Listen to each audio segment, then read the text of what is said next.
Bonjour et bienvenue dans notre émission Vis-à-vis.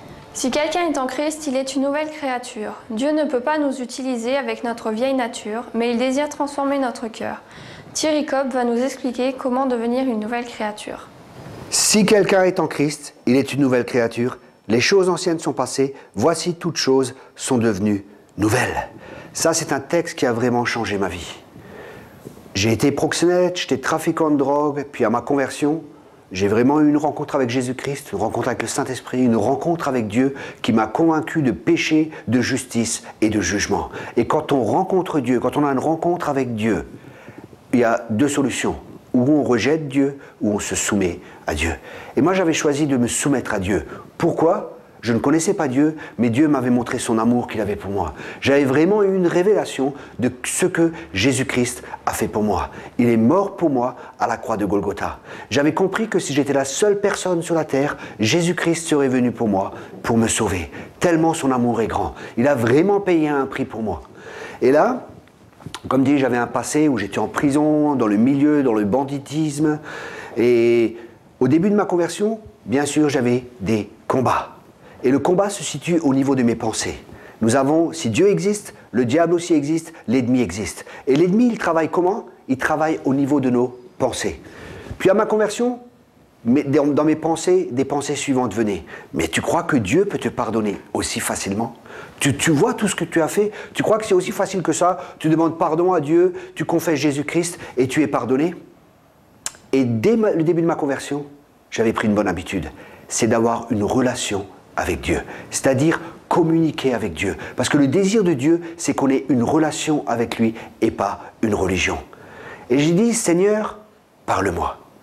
Et Dieu m'a parlé au travers de ce verset. Il m'a dit, ouvre la Bible dans 2 Corinthiens 5, verset 17. Si quelqu'un est en Christ, il est une nouvelle créature, les choses anciennes sont passées. Les choses anciennes sont passées. Cette parole de Dieu a touché mon cœur, j'ai cru cette parole et cette parole a pu changer ma vie. Il n'y avait plus aucune accusation. Quand Dieu pardonne, il prend nos péchés, il les jette à la mer et il met une pancarte dessus, pêche interdite. Le diable n'a plus le droit de ramener les choses du passé pour nous condamner, pour nous accuser. Et j'avais compris cela. J'avais compris cela grâce à la parole de Dieu. Parce que la parole de Dieu, elle est puissante, elle est efficace. C'est la vie de Dieu, c'est une semence de Dieu, c'est une parole qui est merveilleuse et qui peut changer nos vies.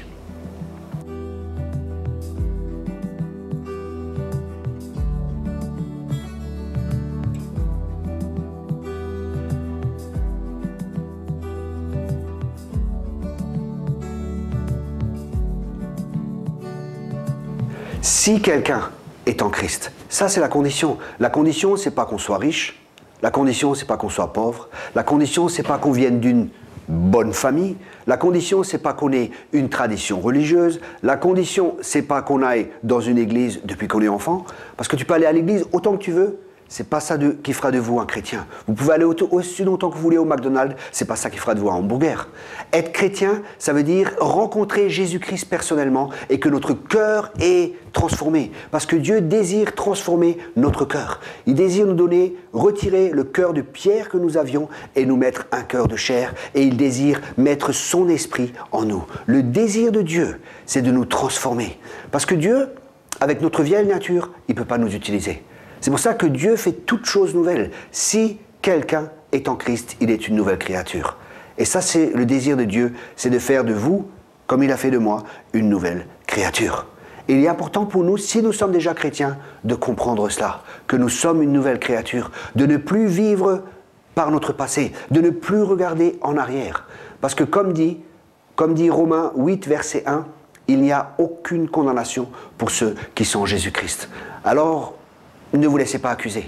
Si vous avez accepté Jésus-Christ, si vous avez confessé vos péchés, il est juste et fidèle pour vous pardonner. Il n'y a plus aucune condamnation pour ceux qui sont en Jésus-Christ. Ne permettez pas à l'ennemi de vous accuser. La parole de Dieu dit que c'est l'accusateur des frères. Moi, quand je n'étais pas chrétien, je faisais plein de bêtises et il ne m'accusait pas. Bien au contraire, il m'encourageait. Et aujourd'hui que je suis chrétien, il essaie de m'accuser. Mais l'apôtre Paul disait que les ruses ou les stratagèmes du diable ne nous sont pas inconnus. Et une des armes que l'ennemi utilise, c'est vraiment l'accusation. Ne permettez pas à l'ennemi de vous accuser. Le Saint-Esprit ne nous accuse pas, le Saint-Esprit nous convainc de péché, de justice et de jugement.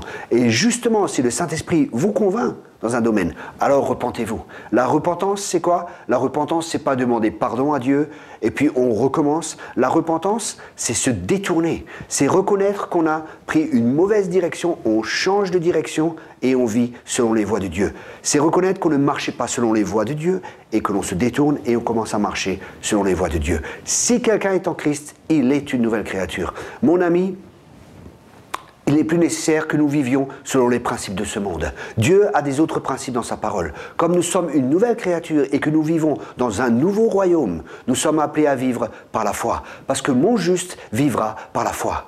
Et si vous avez accepté Jésus-Christ, Dieu vous a justifié. Il vous a donné sa justice. Il a pris notre nature pécheresse. Nous avons été crucifiés avec lui, et nous avons reçu sa nature, nous avons reçu sa justice et nous pouvons paraître devant lui justes.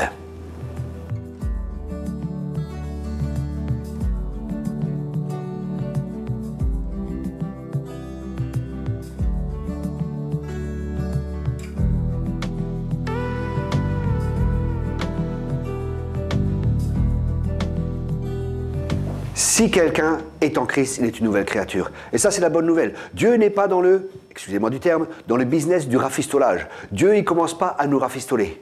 Parce qu'on est vraiment, quand on arrive à Christ, on est inutilisable pour lui. Dieu nous prend, il nous crucifie avec Christ et il fait de nous une nouvelle créature. Une nouvelle créature, c'est comme un bébé.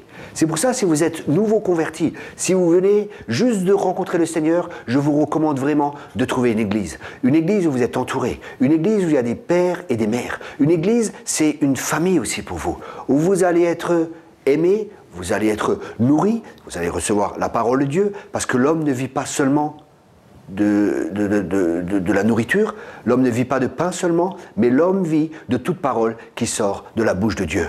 Parce que notre être spirituel a aussi besoin d'être nourri. Vous avez besoin d'être nourri de la parole de Dieu, comme j'ai besoin d'être nourri de la parole de Dieu. Et que dit la parole de Dieu? Si quelqu'un est en Christ, il est une nouvelle créature. Ça veut dire quelque chose de tout nouveau. Et là, les choses anciennes sont passées, voici, toutes choses sont devenues nouvelles. Et tout cela vient de Dieu qui nous a réconciliés avec lui par Christ et qui nous a donné le ministère de la réconciliation. Tout cela ne vient pas de nos propres œuvres. Parce que nos propres œuvres, et c'est justement ça, toutes les religions essayent de faire des œuvres. Toutes les religions essayent de faire quelque chose pour atteindre le niveau de Dieu, pour atteindre la sainteté de Dieu. Mais Dieu est tellement saint que par nous-mêmes, on n'y arrive pas. Mais Dieu, il veut être en relation avec nous. Mais si on était en relation avec sa sainteté, sans être passé par la repentance, sans avoir accepté Jésus-Christ, Dieu est un feu dévorant, on ne pourrait pas tenir dans sa présence. Mais justement, parce qu'on a accepté Jésus-Christ, nous sommes devenus une nouvelle créature, Dieu nous a lavés de tous nos péchés ont été enlevés, c'est comme, écoutez bien ce que je vous dis, c'est comme si nous avions jamais péché. Certaines personnes disent, c'est trop beau pour être vrai. C'est vrai, c'est beau, et en plus, c'est vrai. Pourquoi c'est vrai? Parce que la parole de Dieu le dit. Parce que la parole de Dieu, c'est la vérité. Et Dieu n'est pas un homme pour mentir. Parce que c'est la parole de Dieu, c'est la parole qui est Dieu. Et la parole, c'est qui? La parole, c'est Jésus. La parole a été faite chair et elle a habité parmi nous. Et Dieu n'est pas un homme pour mentir. Nous pouvons vraiment bâtir notre vie sur cette parole. J'en ai fait l'expérience, j'ai vu la puissance de Dieu se manifester au travers de sa parole. Et vraiment, c'est merveilleux. On peut vraiment placer notre confiance dans cette parole. Parce que le ciel et la terre passeront, mais la parole ne passera pas. Ça veut dire si on bâtit notre vie sur des pensées ou sur des expériences, ça va passer. Mais si on bâtit notre vie sur la parole ne passera pas. C'est pour ça qu'il est important de connaître la parole. Parce que Dieu veut se révéler. Dieu veut se révéler à chacun de nous au travers de sa parole. Et non seulement se révéler, mais aussi découvrir qui nous sommes au travers de sa parole.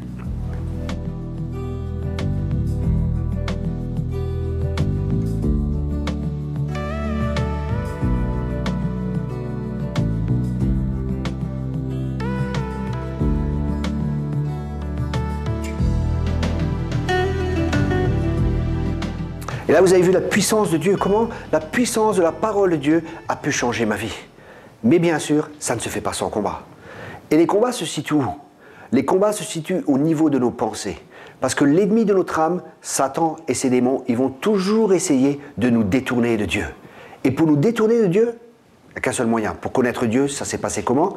Ça s'est passé non par les œuvres, pour que personne ne puisse se glorifier. Ce n'est pas nos œuvres qui nous rendent justes devant Dieu, mais c'est Christ qui nous donne sa justice. C'est lui qui nous justifie. Et comment cela peut-il se faire? Simplement en croyant. Et c'est ça le message de l'Évangile. C'est par la foi. Mon juste vivra par la foi. La foi, c'est quoi? La foi vient de ce que l'on entend, et ce que l'on entend vient de la parole de Dieu. Ça veut dire qu'on entend ce que dit la parole, et on fait confiance à cette parole. Et c'est ce combat, justement, parce que bien souvent, on ne voit pas les choses, et on se fie, justement, en la parole de Dieu. Et vraiment, on peut se fier dans cette parole. Et là, comme dit au début de ma conversion, j'avais énormément de combats. Comme dit, l'ennemi venait dans mes pensées, il me disait, mais tu crois vraiment que Dieu peut te pardonner? Et cette parole, les choses anciennes sont passées, voici, toutes choses sont devenues nouvelles. J'ai dû m'accrocher à cette parole, parce que l'ennemi continuait à bombarder mes pensées. Mais moi, j'avais fait le choix de servir Dieu. J'avais fait le choix de consacrer ma vie à Dieu, parce que je voulais, pas pour mériter quelque chose ou pour gagner quelque chose, mais parce que j'avais compris que lui, il avait donné ce qu'il avait de meilleur. Parce que lui avait payé un prix pour ma vie. Et je voulais simplement le remercier. Et ma manière de le remercier, c'est de le servir. Et comment peut-on servir Dieu? Justement en faisant confiance à sa parole. Et l'ennemi venait, il me harcelait dans mes pensées. Mais non, c'est trop facile, Dieu ne peut pas te pardonner. Et là, quel était mon combat? Mon combat a été de dire, les choses anciennes sont passées, voici, toutes choses sont devenues nouvelles. Ce qui signifiait que je parlais à l'ennemi comme s'il était présent. Je lui disais, non, la parole de Dieu dit, si quelqu'un est en Christ, il est une nouvelle créature. Et moi, je suis en Christ, je suis une nouvelle créature, cette parole est pour moi. Thierry est en Christ. Il est une nouvelle créature, les choses anciennes sont passées, voici, toutes choses sont devenues nouvelles. Satan, tu n'as pas le droit de m'accuser, parce que la Bible dit qu'il n'y a aucune accusation pour ceux qui sont en Jésus-Christ, et j'ai été mis en Jésus-Christ parce que j'ai accepté Jésus-Christ. Et ça, c'est le bon combat, c'est le combat de la foi. Et ça, c'est une partie des combats. Il y avait d'autres combats. J'ai même eu besoin de délivrance après ma conversion. Bien que certains disent, oui, une fois qu'on est converti, on n'a plus besoin de délivrance. Mais si, j'ai vraiment eu besoin de délivrance. Et là, Dieu m'a conduit. Parce que dans l'église où j'étais, on ne prêchait pas la délivrance. On disait, non, un chrétien, une fois qu'il est converti, il n'a pas besoin de délivrance. Et Dieu lui-même, au travers de nouveau de sa parole, m'a convaincu du contraire. J'étais simplement ouvert. Je n'étais pas lié par des enseignements. Je ne suis pas venu avec des bagages d'enseignements religieux ou des doctrines. Je suis venu sans doctrine, sans rien savoir, mais avec un cœur ouvert.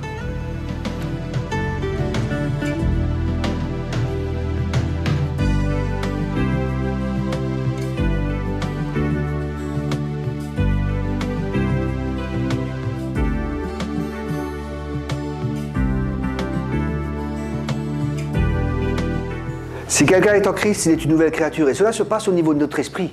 Mais notre âme, elle a besoin d'être régénérée. C'est pour ça que la Bible elle dit, renouvelez votre intelligence. D'abord, Romains 12, verset 1, et ça c'est le début de chaque vie chrétienne, offrez vos corps comme un sacrifice saint, agréable. Et après, renouvelez votre intelligence. Ça veut dire que Dieu a fait sa part, mais nous en tant que chrétiens, on a notre part à faire. C'est de renouveler notre intelligence. Et comment est-ce qu'on peut renouveler notre intelligence? Par la parole de Dieu. Notre manière de penser, parce qu'il y a des forteresses qui sont là, et tout cela, ça doit être renversé. Et petit à petit, Dieu me parlait au travers de sa parole. Et ma vie commençait à changer. Elle commençait à changer parce que je prenais du temps dans sa parole, et sa parole a la puissance de transformer ma vie, et aussi votre vie, cher auditeur. Parce que sa parole, elle est puissante, elle est efficace, et elle ne revient pas à vide sans avoir fait son effet. C'est une épée à double tranchant qui sépare. Et justement, on a besoin de cela. On a besoin de prendre du temps et de méditer la parole, parce que la parole fera son effet. Et pendant que je méditais la parole, Dieu me parlait qu'un chrétien pouvait avoir un démon. C'est pas possible. À l'église, on m'enseigne différemment, et quand j'ai la parole, on m'enseigne autre chose. Dieu, est-ce que c'est vraiment toi? Et j'étais fraîchement converti. Comme dit, j'avais pas un bagage doctrinal qui était là, et j'étais vraiment ouvert, j'avais un cœur ouvert devant Dieu, un cœur sincère. Et qu'est-ce qui se passe? Un ami me dit justement, on va dans une église avec une femme qui venait de se convertir, et il me dit, écoute, Thierry, est-ce que tu peux prier pour cette femme? Juste, bon, moi, comme je voyais faire, imposer les mains, et je lui impose les mains, et qu'est-ce qui se passe à ce moment-là? Une manifestation démoniaque. Et cette personne était vraiment convertie, elle s'était vraiment convertie. Les démons commençaient à se manifester, et j'ai fait ce qui est marqué dans la Bible, parce que pendant tout un temps, chaque fois que je lisais sur la délivrance, sur ces choses-là, Dieu me parlait au travers de ça. J'avais lu, bon ben, comment faisait Jésus? Avec sa parole, il chassait les démons. il disait juste un mot, sors. Et c'est ce que j'ai fait. En priant pour cette femme, j'ai vu il y avait une manifestation démoniaque. Comme un enfant, personne ne m'avait appris, mais aucun être humain m'avait enseigné, aucun être humain m'avait appris, mais le Saint-Esprit m'avait donné un éclaircissement dans sa parole. Et là, je dis au démon, voilà, sors. Et les démons sont sortis et la personne a été libérée. Et c'est là que Dieu a commencé à m'utiliser le plus dans la délivrance. Mais ce que je ne savais pas, c'est que moi aussi, j'avais besoin de délivrance. Et par la grâce de Dieu, j'ai pu faire une école biblique chez Pierre Truchel, à Grenoble. Et là, justement, on pratiquait la délivrance. Et je suis passé par des temps de délivrance, par des temps de guérison intérieure, où vraiment Dieu a pu me nettoyer et a pu me purifier. Et je pense, comme chacun de nous, il y a encore du travail. On n'est pas encore arrivé à toute la maturité. Et le travail, c'est peut-être pas forcément un travail de délivrance, mais ça peut certainement être un travail de guérison intérieure ou un travail au niveau de des pensées. Parce que chacun de nous, on a besoin de renouveler nos pensées à travers la parole de Dieu.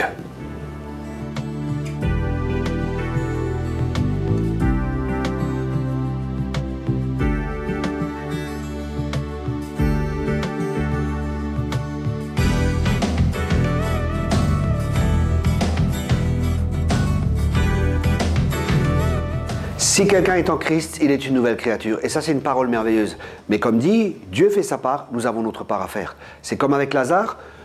Jésus vient, il dit, Lazare, sors. Et c'est ce qui se passe pour nous. Nous sommes nés de nouveau, nous passons de la mort à la vie, mais il dit aussi à ses disciples, allez, déliez-le. Et c'est justement à ses disciples de les délier. Et ça, c'est le travail de chaque chrétien, c'est de délier les autres. Vous savez, Dieu m'a utilisé, j'avais 3 mois de conversion, j'avais pas une grande théologie, mais j'étais simplement comme un enfant et je faisais ce que Dieu me dit. Et je pense que c'est la volonté de Dieu, c'est que chaque chrétien, on redevienne comme des enfants et que simplement on fasse ce que Dieu nous dit. Si Dieu peut m'utiliser, cher ami, Dieu aussi, il peut t'utiliser, parce que Dieu veut utiliser chacun de nous. Dieu, il n'a pas besoin de Superman. Dieu, il prend simplement des personnes qui disent, écoute, voilà Seigneur, je suis là, utilise-moi.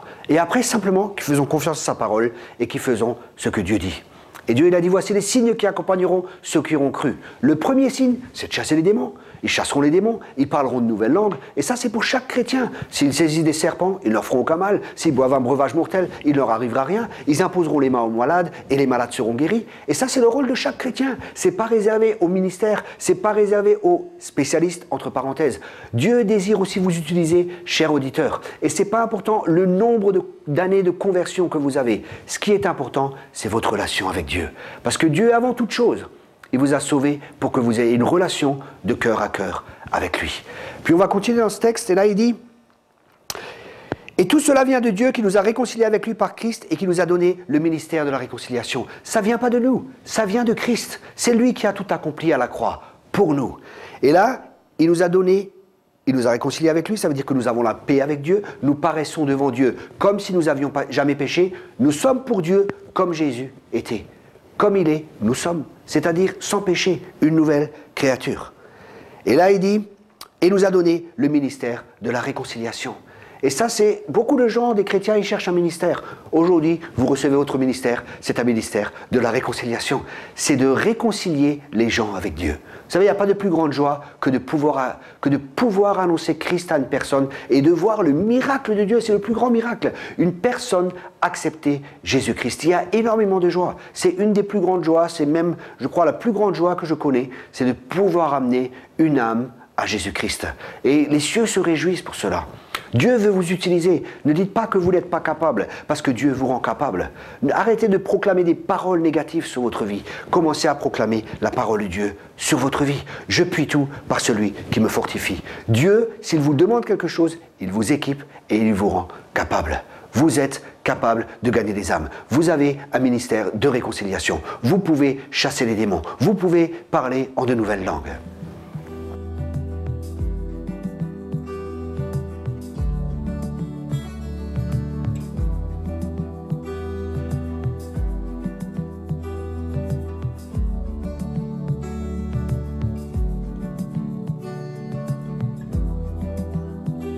Si quelqu'un est en Christ, il est une nouvelle créature, les choses anciennes sont passées, voici toutes choses sont de nouvelles, et tout cela vient de Dieu qui nous a réconciliés avec lui par Christ, et qui nous a donné le ministère de la réconciliation. Pourquoi ? Car Dieu était en Christ, réconciliant le monde avec lui-même, en n'imputant point aux hommes leurs offenses, et il a mis en nous la parole de la réconciliation. Là, on voit que Dieu, il n'impute pas les offenses aux hommes. Jésus n'est pas venu pour accuser. Jésus n'est pas venu pour accuser les personnes. Jésus n'est pas venu pour juger les personnes. Jésus est venu pour sauver les personnes. Non seulement pour qu'on soit sauvés, mais pour que nous aussi, nous puissions annoncer l'Évangile. Et pour pouvoir annoncer l'Évangile, Dieu a mis en nous la parole de réconciliation. Ça veut dire en chacun de nous, si nous sommes nés de nouveau, pas si nous avons une religion, mais si nous sommes nés de nouveau, en nous il y a la parole de réconciliation, afin de pouvoir réconcilier les hommes avec Dieu. Comment peut-on réconcilier les hommes avec Dieu? Simplement en annonçant l'Évangile. Chaque témoin, chaque chrétien peut être un témoin. Un témoin, c'est quoi? Un témoin, c'est une personne qui a vécu quelque chose et qui témoigne de ce qu'elle a vécu. Et ça, c'est le but de chaque chrétien. Et vous allez voir, je vous encourage vraiment à témoigner en tant que chrétien. Témoignez autour de vous de ce que Dieu a fait dans votre vie. Les gens souffrent tellement. Comme moi, je cherchais dans le monde, je cherchais partout à combler le vide dans mon cœur. Et je ne connaissais pas Dieu. Et heureusement qu'il y a eu des personnes qui ont témoigné de Jésus-Christ. Des personnes qui sont allées au-delà de leurs craintes, au-delà de leurs peurs, au-delà des mensonges de l'ennemi qui dit « Ah, mais de toute façon, ça ne sert à rien, tu témoignes, il ne se passera jamais rien. » Faisons confiance en la parole de Dieu, qui dit que sa parole ne revient pas à vide. Et Dieu, il ne nous confirme pas nous, Dieu confirme sa parole. Dieu confirme sa parole par des signes, des miracles et des prodiges. Alors quand vous témoignez, attendez-vous à ce que Dieu agisse. Attendez-vous à la puissance de Dieu qui se manifeste. Moi, je m'attends vraiment à ce que, pendant que je vous parle, que la puissance de Dieu se manifeste. Pas parce que c'est moi, mais parce que Dieu confirme sa parole. Et Dieu désire vous utiliser. Nous sommes juste des canaux à la gloire de Dieu et que Dieu désire utiliser. Et là, nous faisons donc les fonctions d'ambassadeur pour Christ. Un ambassadeur, c'est quoi? C'est quelqu'un qui représente quelqu'un ou qui représente quelque chose ou qui représente un pays. Et qu'est-ce qui se passe quand un ambassadeur arrive quelque part? Toute la puissance du pays, toute l'armée du pays est derrière nous. Et ça, c'est la bonne nouvelle. Nous sommes des ambassadeurs de Christ, ce qui signifie que toute l'armée céleste est pour nous. Ça signifie que Dieu est pour nous. Ça signifie que tout le potentiel, toutes les finances, tout ce qui est nécessaire pour remplir la fonction d'ambassadeur, Dieu nous le donne. Dieu pourvoit à tous nos besoins avec richesse et gloire. Dieu pourvoit à tout. On n'a pas à s'inquiéter. Quand Dieu nous appelle pour faire quelque chose, Dieu va pourvoir à ce à quoi il nous appelle. Dieu non seulement il nous équipe, mais Dieu pourvoit à toute chose.